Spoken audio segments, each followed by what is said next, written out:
1.5 বছরের ছোট্ট মেয়ে সানভি এখনও ঠিক মতন কথা বলতে পারে না, কিন্তু তার দিনের সবচেয়ে প্রিয় শব্দ ছিল পাপা।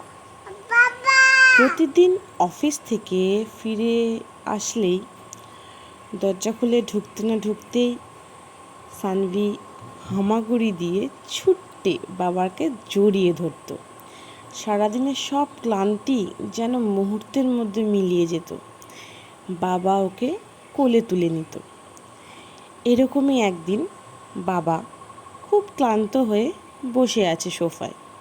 ছোট্ট সানভি হঠাৎ করে খেলতে খেলতে খেলনা রেখে দিয়ে বাবার কাছে ছুটতে গিয়ে একটা চুমু খেলো।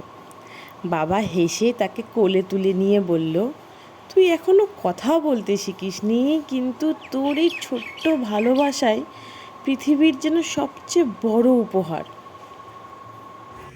ফাদার্স ডের জন্য সানভির মা সানভির হাতের ছাপ নিয়ে একটা সুন্দর কার্ড তৈরি করেছে। কার্ডটা সানভির হাতে দিয়ে সানভিকে বলল, যাও বাবাকে দিয়ে এসো। ছোট্ট মেয়ে গুটি গুটি পায়ে বাবার কাছে গিয়ে বাবাকে কার্ডটা দিল। আর কার্ডটা দেখে বাবার চোখে জলে ভিজে উঠল।